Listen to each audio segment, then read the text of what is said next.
तीसरे दिन हम श्री नित्यानंद जी के आश्रम से सुबह उठकर नहा धोकर पूजन करने के बाद लगभग 9 बजे 9:30 बजे के आसपास हम वहाँ से निकले और वहाँ से लगभग 5 किलोमीटर बड़वा मोटक्का के पास है, वहाँ तक आए। और फिर बड़वा से में हम थोड़ा रुके क्योंकि हमारा मोबाइल ख़राब हो गया था जिसमें कैमरे काम नहीं कर रहे हैं, कैमरा ऑन करते ही ऑफ हो जा रहा। तो हमने एक वहाँ पे दुकान में दिखाया भी लेकिन वो ठीक नहीं कर पाए। फिर हम इन बातों को छोड़कर जैसे भी है रीसेट करके फिर से वहाँ कटार गांव के लिए निकले। और कटार गांव का जो पथ है वो बिल्कुल कच्चा रास्ता है जो कपास के खेतों के बीच से निकलता है, लेकिन बहुत गर्मी थी, बहुत ही गर्मी थी, चिलचिलाती धूप। और उस धूप में लगभग हम और 4-5 किलोमीटर आए तो वहाँ श्री सीताराम बाबा का आश्रम है जहाँ पर हमने भोजन प्रसादी लिया। और श्री सीताराम बाबा ने जाते वक्त मुझे एक आसन जो प्लास्टिक की चटाई की तरह है उन्होंने मुझे दिया क्योंकि मैं नहीं ले सका था अपने लिए एक आसन। उन्होंने कहा नहीं आप रखो। इस तरीके से हम वहाँ भोजन प्रसादी करके आगे चल पड़े। और आगे 2-2.5 किलोमीटर आगे गौ घाट है। गौ घाट बिल्कुल नर्मदा माता के किनारे, बड़ा ही मनोरम स्थल है। छोटा सा वहाँ पे एक आश्रम है, बहुत ही छोटा सा। और वहाँ जब हम पहुँचे तो वहीं एक ऐसे संत से मुलाकात हुई जो लगभग 45 साल की डॉक्टरी प्रैक्टिस को छोड़कर संन्यास लिया है। और वो 3.5 साल की 3 साल 3 महीने 13 दिन वाली जो परिक्रमा है उस परिक्रमा में वो निकल पड़े हैं। और चूँकि डॉक्टरी प्रैक्टिस से संबंध रखते हैं तो वो वहाँ पे जो परिक्रमावासी हैं उन्हें सहायता करते हैं। जो भी परिक्रमावासी इस इलाके में हों और अगर उन्हें कोई परेशानी हो तो उन्हें वो संपर्क कर सकते हैं। उनका नंबर भी मैं डिस्क्रिप्शन में दे दूँगा। और आगे उनका इंटरव्यू हमने छोटा सा लिया, वो आप खुद ही सुन पाएंगे। हमने उनसे इंटरव्यू लिया और फिर वहीं भोजन प्रसादी करके रात्रि विश्राम की।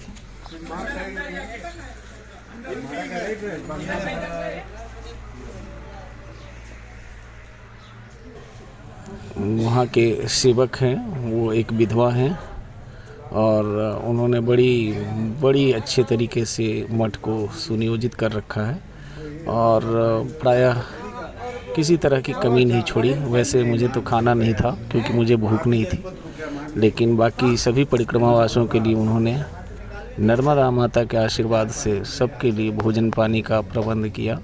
और इसमें डॉक्टर साहब जो थे उस सन्यासी जी, उनका बड़ा हाथ रहा था। बाबा जी आपका नाम क्या है? डॉक्टर विश्नोई हरदा। आप कहाँ के रहने वाले हैं? हरदा, मध्य प्रदेश, हरदा। बाबा जी आपका नाभि कुंड जो है हंडिया में, उससे 20 किलोमीटर दूर अच्छा। अमरकंटक से लेकर मीठी तलाई 1700 लगभग 1700 किलोमीटर है। तो अमरकंटक जो है वो सिर है मां नर्मदा का। अच्छा। और 850 किलोमीटर वहां से जब हम चलते हैं तो इस पार मतलब दक्षिण तट पे हंडिया नाभि कुंड और उत्तर तट पर सामने नेमावर है विष्णोई धर्मशाला। और फिर 850 किलोमीटर 3400-3500 किलोमीटर की पूरी ये यात्रा है। अच्छा। परिक्रमा। बाबा जी डॉक्टर आपने लगा रखा है अपने नाम में, आपकी क्या पूर्व में आप डॉक्टर थे? मैं 45 साल मेडिकल स्टोर के साथ में अपने मेडिकल स्टोर में क्लिनिक बना रखा था और क्लिनिक चलाता था। और 45 साल पहले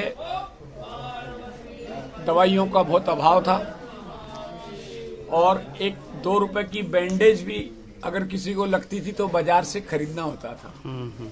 तो मैं समझता हूं कि नर्मदा परिक्रमा इसलिए हुई है कि मंगलसूत्र हमारी गांव की बहनें जो होती थी जिनकी आर्थिक स्थिति कमजोर होती थी, भैया मंगलसूत्र रख लो आप, पर दवाई दे दो। हमने कहा माँ ये पाप हमसे मत करा, तू मंगलसूत्र रख ले। वो भी समय हमने देखा और 25 वर्ष के अंदर हरदा जिले की नहीं, भारत की बहुत प्रगति हुई है। और मैं नर्मदा के किनारे किनारे, मुझे लगभग अभी 5 दिन बाद 6 महीने हो जाएंगे, तो नेमावर से बुधनी और होशंगाबाद से यहाँ पर ओंकारेश्वर से 18 किलोमीटर दूरी पर आलिया बुजुर्ग जगह है जहाँ नर्मदा आश्रम है। और यहाँ पर गरीबदास बाबा जो थे, उनके और गांव के केवट समाज के भाइयों के द्वारा इस आश्रम की स्थापना की गई है। उनकी पुत्री जो है, विडो है, वो यहाँ पर आश्रम चलाती है और चल रहा है माँ की कृपा से, मैं ऐसा कहूँगा। लेकिन कर्म करना पड़ेगा। 3 चीज़ों का मैंने अनुभव किया है कि एक तो विश्वास होता है, एक अंधविश्वास और एक यथार्थ। तो मैं ये कहूँगा कि अंधविश्वास में ना लोग फंसे। अंधविश्वास से आशय मैं ये कहूँगा, माँ को साक्षी मानते हुए, कि अगर आपको तैरते नहीं आता है और आप गहरे पानी में जाओगे तो उसका परिणाम आप समझ लो। आपको तैरते आता है और आप गहरे पानी में भी चले जाओगे तो आप पार कर लोगे, बच जाओगे। ये होता है विश्वास। एक होता है यथार्थ, सच्चाई। और इस दक्षिण तट पे ओंकारेश्वर के आसपास ऐसे ऐसे साधु हैं जो 30 वर्ष से जंगलों में हैं और सिर्फ हवा और पानी पर। ऐसे बहुत से लोग हैं हमारे देश में, ठीक है। ये कोई बहुत बड़ी चीज नहीं है कि आप पानी और हवा पे इतने दिनों से भूखे हैं, सांप नहीं लेते। ये माँ का प्रताप है। ये एक क्रिया है, उस क्रिया को आप करिए तो प्रक्रिया सामने आ जाएगी कि आप भी उसी तरह हो जाओगे। जल मैंने आने के पहले सब अभ्यास किया तो मुझे कुछ जानकारी नहीं थी, तो मैंने हरदा में खुद ने 6-7 दिन तक भोजन नहीं किया, सिर्फ पानी पीता था, चाय पीता था। फिर मुझे लगा कि 3 दिन तक मान लो भोजन नहीं, इधर देखो, 3 दिन तक भोजन नहीं मिलेगा तो क्या करूँगा। पर ऐसा नहीं है। इन लगभग 6 महीने में 5 दिन बचे हैं। पल पल पर चाय भोजन मैया व्यवस्था कराती है। रात को 10 बजे भी अगर आपके मन में कुछ है, यार आज भोजन नहीं मिला, पूड़ी खाना, खीर खाना है, तो खीर पूड़ी का भाव है। लेकिन मैया हम खीर पूड़ी खाने नहीं आए, न तेरे चाय दरवाजे चाय बनाने या रोटी। हम तो कुछ जन कल्याण में बड़ा करना चाहते हैं और मैया ने हमें बहुत कुछ साधु संतों से मार्गदर्शन दिखाया है।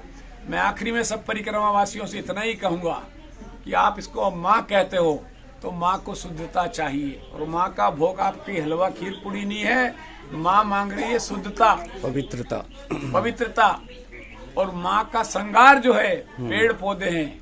अभी आप पीछे जब आए थे इस बड़वा और मटक का पुल बन रहा 4 लाइन, आपने देखा होगा झाड़ियों में कितनी पन्नी है, पॉलीथीन, पन्नी, कपड़े।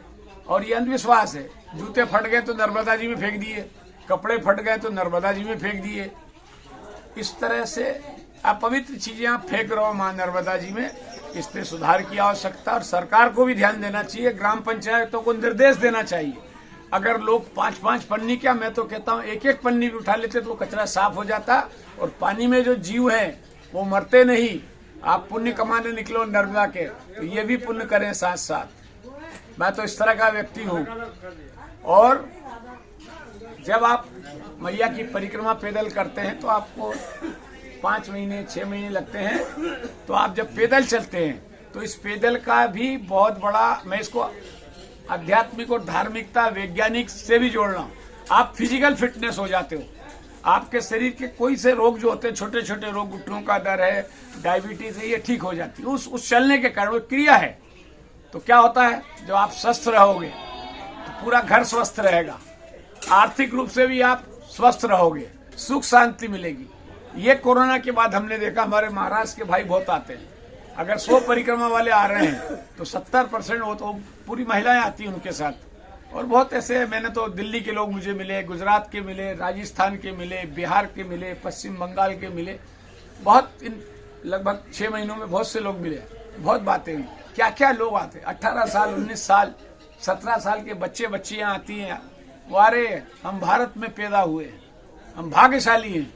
और भारत में पैदा होना भाग्यशाली और नर्मदा के किनारे जन्म लेना ये तो महाभाग्यशाली है। नर्मदे नर्मदे हर, नर्मदे हर। सुनाओ जरा मेरे को थोड़ा सा।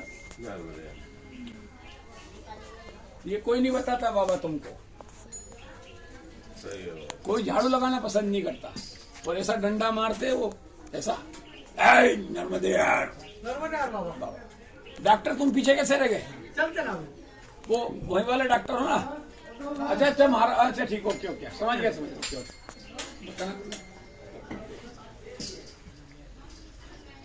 बीड़ी बाबा और तो आप छोड़ो, बीड़ी पीते कम्बल जला देते हैं, रात में कम्बल जलाते हैं ये। बाबा जी आप तो डॉक्टरी करते थे, इसमें क्या है? ये फर्स्ट एड किट है क्या है? इसमें आप ही नहीं मुझे दी है, ये हमारे फरीदाबाद से बलवंत जी झा, मैं ये काम करता था, मैं भी मेडिसिन रखता था और काफी सेवा की। भिलाड़िया में मैंने हमारे नर्मदा का जो जल के अंदर से रेत निकालते हैं बिहार उत्तर प्रदेश के, बड़ा कठिन काम है।